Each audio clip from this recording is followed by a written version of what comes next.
Tolerance is the beauty for man. సత్యశీలమే మానవుని కఠిన తపము. Adherence to truth is the strict penance for man. మానవత్వంలో ఉండిన దివ్యత్వాన్ని మానవుడే గుర్తించుకోలేకపోతున్నాడు.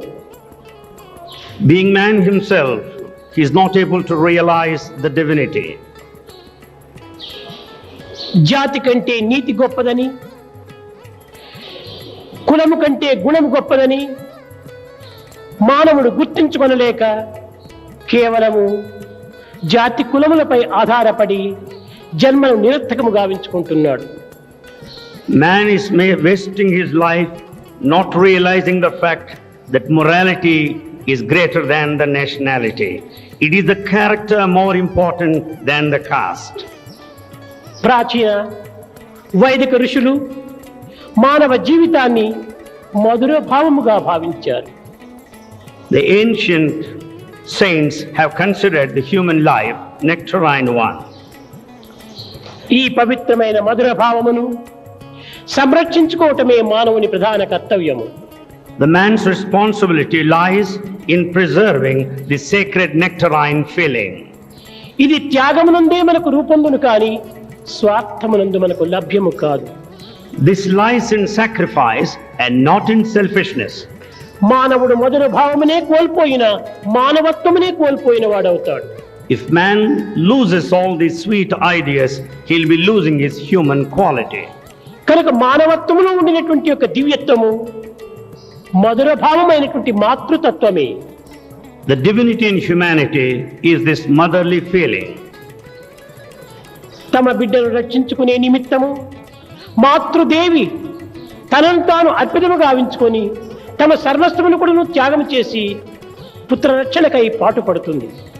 Mother struggles very hard and is prepared to sacrifice her own self for the sake of the child.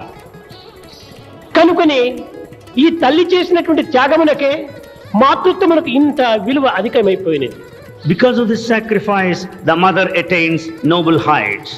న కర్మణ న ప్రజా ధనేన త్యాగేనైకి అమృతత్వ మానసు అని మానవత్వంలో ఉండినటువంటి త్యాగము ఇంతకంటే అమృతత్వము అమరత్వము మరొకటి లేదు.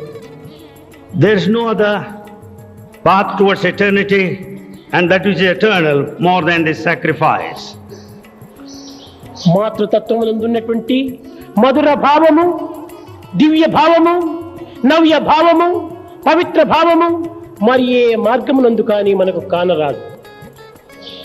More than in a mother, you do not find anywhere such a divine, ever new, sacred feeling. ఆ మాతృదేవి తన రక్తమును తన యొక్క సర్వస్వమును దారబోసి పుత్రుని సంరక్షించుకునే నిమిత్తమై తన యొక్క సర్వము కూడాను అర్పితము గావించుకుంటుంది. Mother sacrifices everything, her blood and what all that she has, to take care of the child. ఈనాడు మానవుని యందు ఈ మాతృ ప్రేమను ఏమాత్రం కూడాను పోషించుకున్నట్టుకు ప్రయత్నించడం లేదు.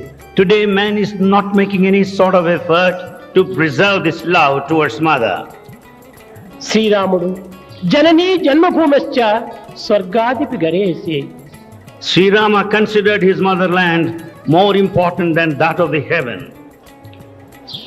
భగవంతుడు నిర్గుణుడు నిరాకారుడు. God is beyond all forms and attributes. అవ్యక్తమైన భగవంతుణ్ణి అనేక విధములుగా ఆరాధనలు సల్పుతున్నాము. God who is not manifested is worshipped in various forms. భగవంతుడు సర్వులకును అనుకూలమైనటువంటి స్థితిలో మనకు లేడు. God is not so easily available to everyone. అట్టి దైవత్వాన్ని మనము విశ్వసించి ఆరాధించి అనేక విధమైన ఆనందాన్ని అనుభూతుకుంటున్నాము.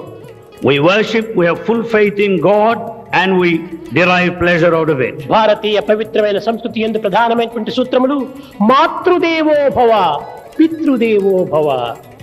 Among the most important doctrines in Indian culture is one reverence towards mother and reverence towards father. మానవునికి అందుబాటులో ఉండ ప్రత్యక్ష గోచరమవుతున్న అనుభూతిలో కొనుగుంటున్న మాతృమూర్తియే ప్రధాన దేవత.